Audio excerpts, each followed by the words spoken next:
products, dangerous drugs, injuries, and abuse across the state of Alabama. The attorneys, proudly sponsored by Hollis, Wright & Couch, are here to serve you. Your tough legal questions answered by our experts. The attorneys with Josh Wright from the Hollis, Wright & Couch Law Firm and host David Lamb. Hello and welcome into the attorneys, where your tough legal questions get answered by a panel of experts. We appreciate you spending your Sunday evening with us. All throughout the program, there are going to be ways for you to interact with us. You can call, text, email throughout the show. That information will be on the screen. Just want to go ahead and welcome you to do that, because you're being a part of the conversation is what the show is all about. Our conversation tonight led by Josh Wright of the firm Hollis, Wright & Couch. How are you, sir? I'm great. Hope you had a great week. Did indeed. You know, this is a real relevant topic today. It is.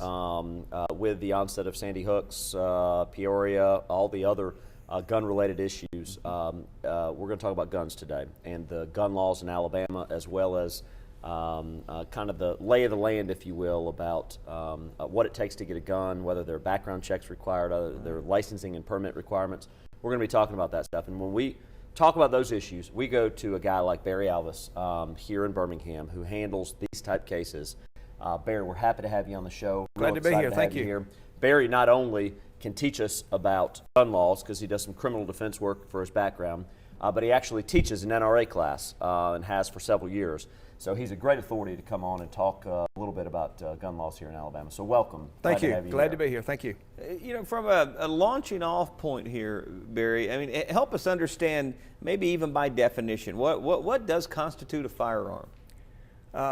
Generally, firearms are divided into several types. You have a pistol, you have a rifle, you have a shotgun. Okay. And then there's some subdivisions in that.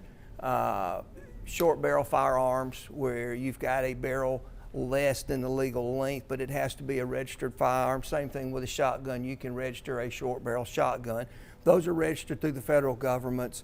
But generally, a firearm is expels a projectile with gunpowder through a barrel. Okay, that's simple enough. Who actually does the regulating of the gun laws? Can municipalities do it? Or? No, they cannot. Okay. That's limited to the federal government and the state legislature. All right. So the legislature actually establishes some laws, and right now there are some bills that have been introduced in the legislature that are being addressed this session. Mm-hmm. One of which is actually talking about arming school teachers, which is a very controversial issue, and so it's something that the legislature is working through right now.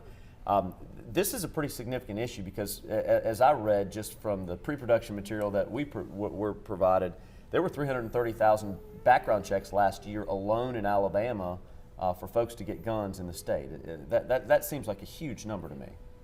Well, you know, in Alabama, you're in part of the deep South. It's part of our heredity to hunt, to fish, to possess guns, and a lot of people are very involved in that. Mm-hmm. A lot of people think that you've got to have a license in order to carry a firearm in Alabama. Is that accurate? Yes and no. Okay. Alabama is a state that allows open carry, which allows you to carry a firearm without a permit, not concealed, carrying it on your person. You do not have to have a permit to carry a firearm in your home or your fixed place of business. Now, to carry a firearm concealed, you then have to have a permit. Permits in Alabama are issued by the sheriffs in the county of your residence. Each sheriff in each county sets up the criteria for obtaining a permit. They vary in cost from, about $5 to $7.50 to $20 or $25 per year. Alabama is what's called a may issue state. It's not a shall issue state. Some states are shall issue.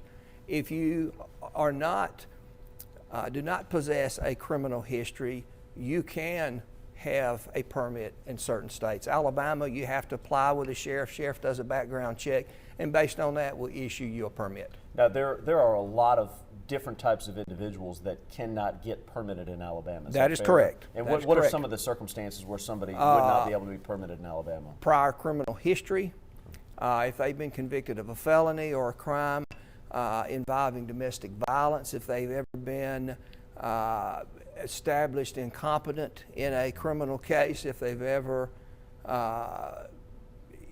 there are other criteria. That's the main criteria that they look at. And I know there are, just by way of background, people that have been convicted of harassment and stalking may have issues. Those that are mentally incompetent may have issues getting a firearm. So we do have some laws in place that protect the general public from those that probably should not receive guns in the first place.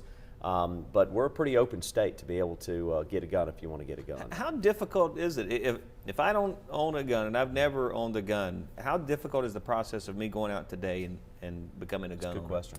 It depends on whether you're buying from a licensee, a federal firearm licensee, a gun dealer. Okay. A gun dealer would, once you agree to purchase a gun, you have to fill out what's called a 4473 form, which is a form that lists your biographical information. You make a statement under oath that you've not been convicted of certain offenses.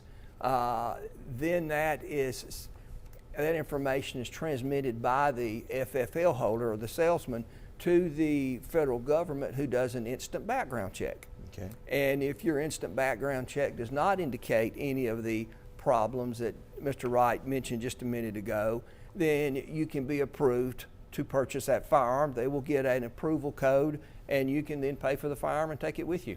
Now, a private dealer, totally different, or a Private individual. dealer. If I'm selling you a gun, totally different deal. All right. The term private dealer, it's really, if you're a dealer in firearms, legally you must have an FFL. Now, the person who occasionally sells a gun does not have to do a background check. Okay. So if I'm selling to you, just individual to individual, I don't have to do a background check. But if I'm a dealer, I'm going to have to do one. That is correct. In order to sell Yes, it to sir. you. That's fair. A question we've got here: are gun dealers required to run a background check on me prior to selling me a firearm? Absolutely. So they are required to do so. There are no exceptions. Unless you're a federal firearms license holder, then there can be a transfer without a background check. But other than that, every firearm you purchase, you have to be approved before you can take possession of it. Now, talk about, and I know this comes up quite often, the ability to carry a gun in a car. Okay. And some people, just for safety, if they're from a rural area, they're coming to town, they want to have a gun in their glove box.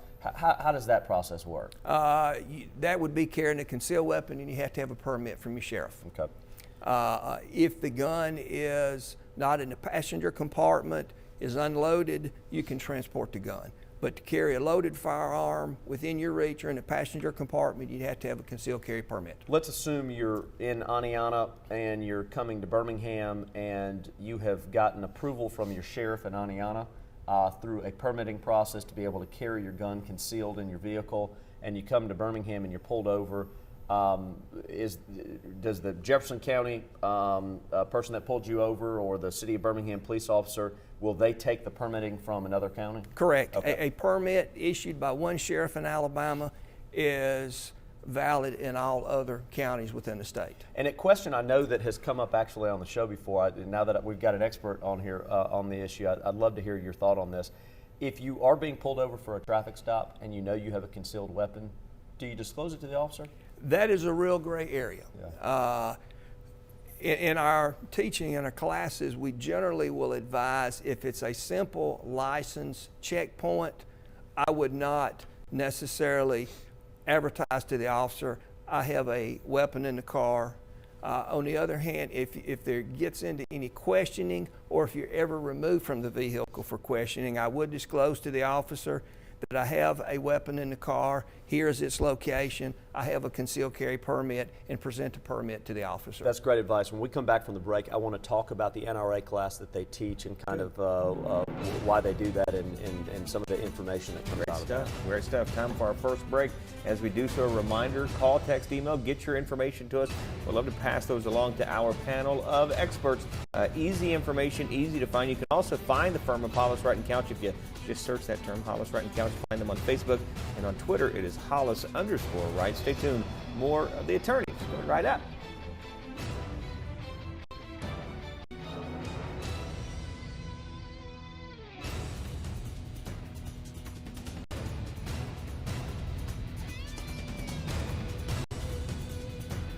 I'm Josh Wright with the law firm of Hollis, Wright and Couch, and thank you for watching The Attorneys on Alabama's 13. Now, we hope you, a friend, or a loved one never need legal counsel for a case. But if you do, the goal of this show is simple. Provide answers and legal counsel when you need it the most. Now, your call to the show is free, so if you have questions specific to this show or related to other civil legal matters, call, email, or text us to talk with one of our lawyers. You can also follow us on Facebook or Twitter to learn about important legal news that could affect you or your family. Or simply contact us by going to alabamas13.com and click on the Attorneys link. Now, we know your time is valuable, so thank you for spending it with us and for watching The Attorneys here on Alabama's 13.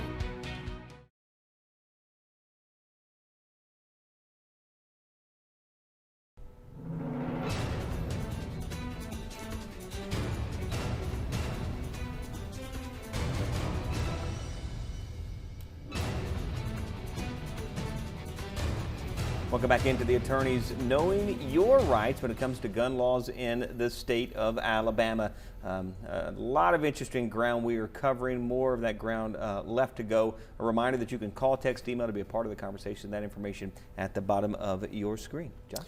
Well, you know, before we left, I wanted to talk about the NRA class that I know Barry teaches. Barry, tell us just a little bit about that and kind of how that whole process started for you. We were approached by an individual who owned a training center that certified firearms trainers for the NRA. And as part of that process, they have to take a class on legal use of firearms, and we taught that class for several years. And what are some of the issues that come up? I mean, is it everything from gun safety to the permitting process in Alabama? How kind of explain that, if you will? We didn't teach as much the actual handling of firearms as much as we taught the legal use of firearms. When you can carry them, when you have to have a permit, when you can carry without a permit, should you use a firearm, what should you do then legally, location of counsel to assist you in that, the reciprocity issues with folks with concealed carry permits when you travel in other states. Is your permit good? If you have an Alabama permit, is it good in Georgia or Tennessee or other states? We dealt with, part of that program was preparing people to obtain what's called a Utah permit.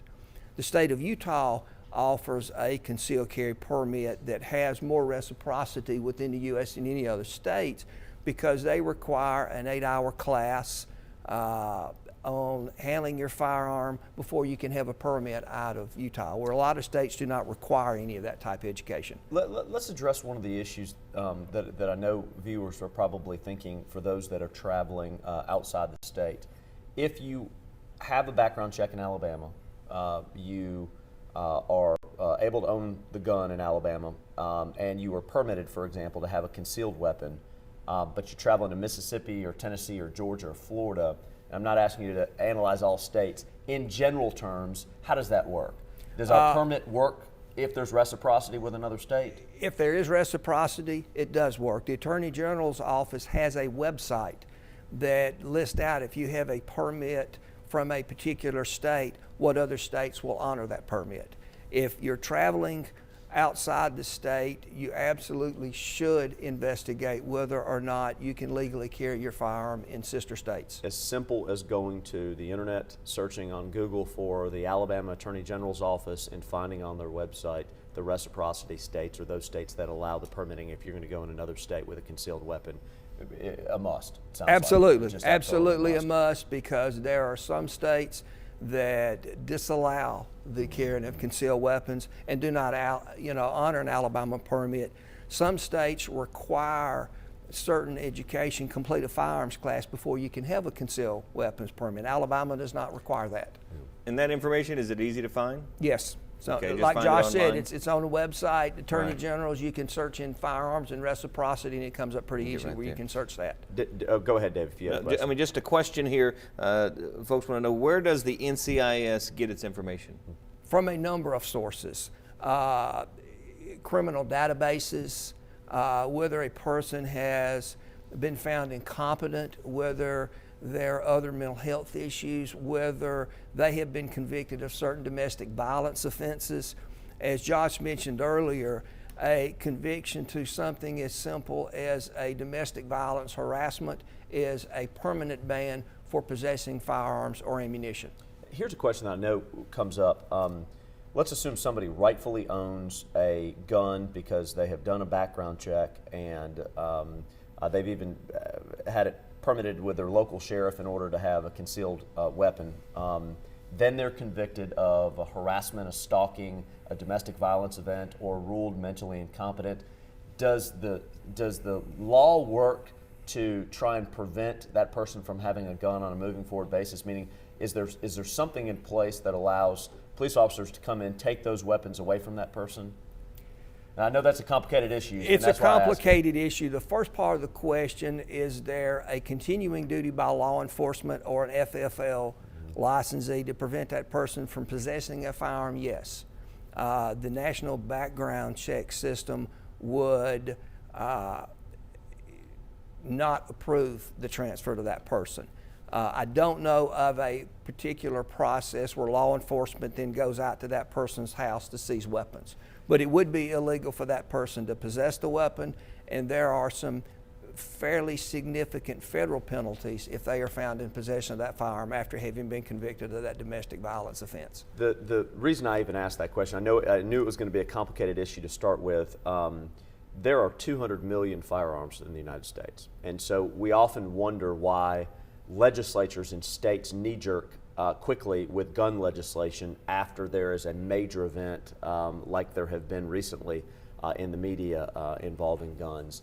And it's because there are so many guns out there in the hands of people that may have been convicted of a crime or would not be approved for a background check now. I think one piece of advice that is worth mentioning is if you are aware that somebody has a weapon that you are concerned about because they have been convicted of a stalking or harassment or domestic violence event, contacting your local sheriff may not be a bad idea. That would be correct. Yeah, all right.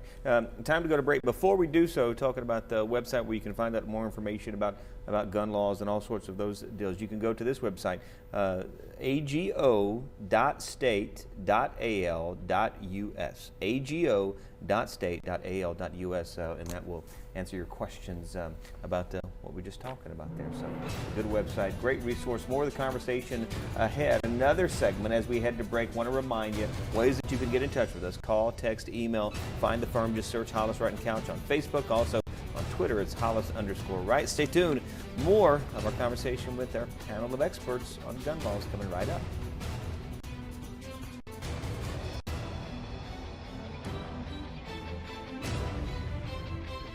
I'm Josh Firth with the law firm of Hollis, Wright & Couch. When it comes to a lawsuit against medical professionals, it may seem like the law favors the medical community over the injured patient, and in many ways it does. While not every bad medical outcome is malpractice, it's important to know what obstacles you may face if you're injured as a result of poor medical care. So in tonight's Legal 411, we're answering the question, does medical malpractice really exist, and are you, the patient, protected under the law? The answer is yes, but if something is ruled malpractice, Alabama law limits the information that can be presented to a jury about the doctor. Medical malpractice is defined as a doctor's failure to use the degree of care and skill a physician or surgeon in the same medical specialty would use under similar circumstances. For example, a surgeon can only be judged by the standards for a surgeon, a dermatologist by the standards for a dermatologist. And according to Alabama statute, the state has what's called the Alabama Medical Liability Act. This act prevents juries from hearing about a doctor's past mistakes or malpractice issues, limits the scope of information available to the injured party, and prevents any mention of liability insurance, which would pay a judgment, the very point of malpractice insurance in the first place. However, even with these restrictions, malpractice cases can still be won. The law protects both the doctor and the patient and provides access to the jury system for people who have been injured after poor medical treatment. That's why it's so important to get legal help quickly if you face this situation. Please remember, your call, email, or text to the attorneys is free. All of us at Hollis, Wright & Couch want to help answer your questions you face every day on real issues. And remember, a competent lawyer will respond to every question you send in. That's our pledge and promise to you. Thank you for watching The Attorneys on Alabama's 13.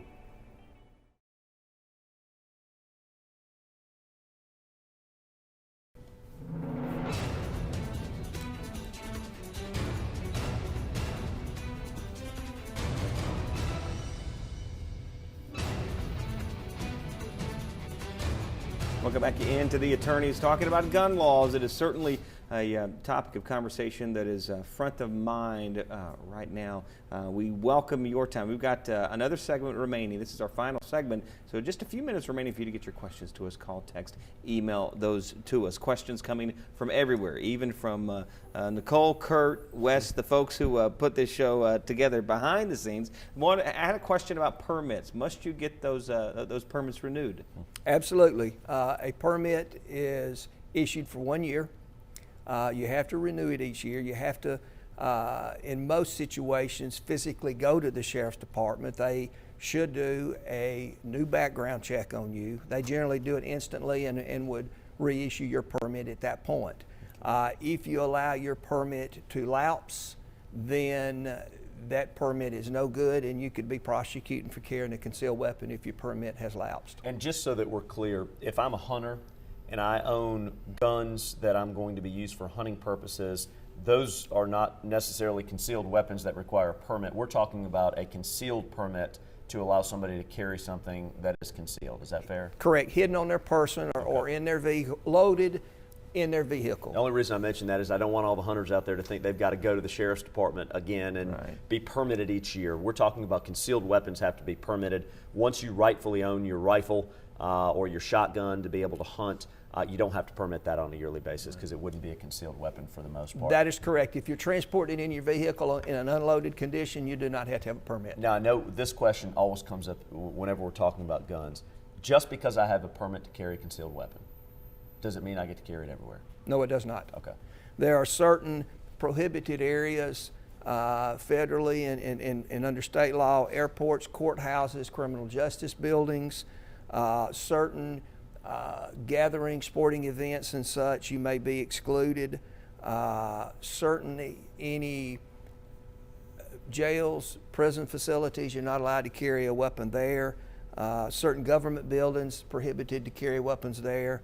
So no, just because you have a permit does not give you absolute approval to carry a gun anywhere you want to. There's a bill in the legislature right now that's being debated that would allow people to bring guns to the workplace and also have guns in their vehicles at the workplace. You can imagine how complicated and controversial that issue in and of itself could be. Whether that gets traction or not in the legislature or not, who knows at this point, but it's a good example of some of the things that we're facing from a state level through the legislature that can have an impact on people's lives on a daily basis. For sure. Especially those people that are working in an office environment or working in an industrial environment on a daily basis. You know, this weekend I was in Atlanta, stopped at a restaurant to eat. It was a place where you kind of order at the window there, barbecue joint.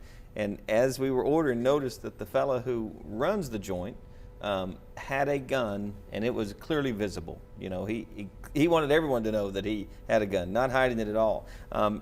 Any laws about that? Well, under Alabama law, you're allowed to carry a weapon, a pistol generally, without a permit in your home or your fixed place of business. Right. Whether it's a good idea or not is a personal decision. Whether you want your weapon to be displayed, it's not illegal in Alabama to open carry. You can walk down your street with a weapon on your side, not concealed, and open for viewing by the public if you choose to.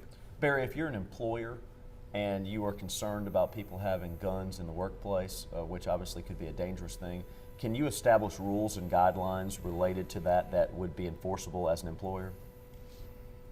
I know that's a question that's not something you probably get every day, but I'm often wondering that at my law firm, if we have a rule against carrying guns into the workplace, I would think that we have the ability to do something like that. I would think that you could. There has been a bill presented to the legislature in the past that would allow employees to carry weapons and leave them in their automobile. Okay. Certain companies had rules against bringing weapons onto the premises. Well, there's been some laws, some bills presented to allow them to have weapons in their vehicle. Gotcha. Another question we've got here, and we touched on this earlier. Recently, a New York newspaper published the names of all the registered owners in the area. While you do not have to register in Alabama, is the fact that I have a pistol permit actually a matter of public record? No, it's not. It's a confidential record. Law enforcement can determine if you have a permit. If you're pulled over, that law enforcement can check through their computer databases if you're a concealed weapon holder, but that information is not available to the general public. What do you think of that move, publishing the names of everyone in the area that has a Well, I would not recommend doing that because it does two things. Not only does it target those who have concealed weapons, but it may also target those who do not have weapons and may cause them to be targets of burglaries or something if it's notated that they don't have a concealed weapon permit.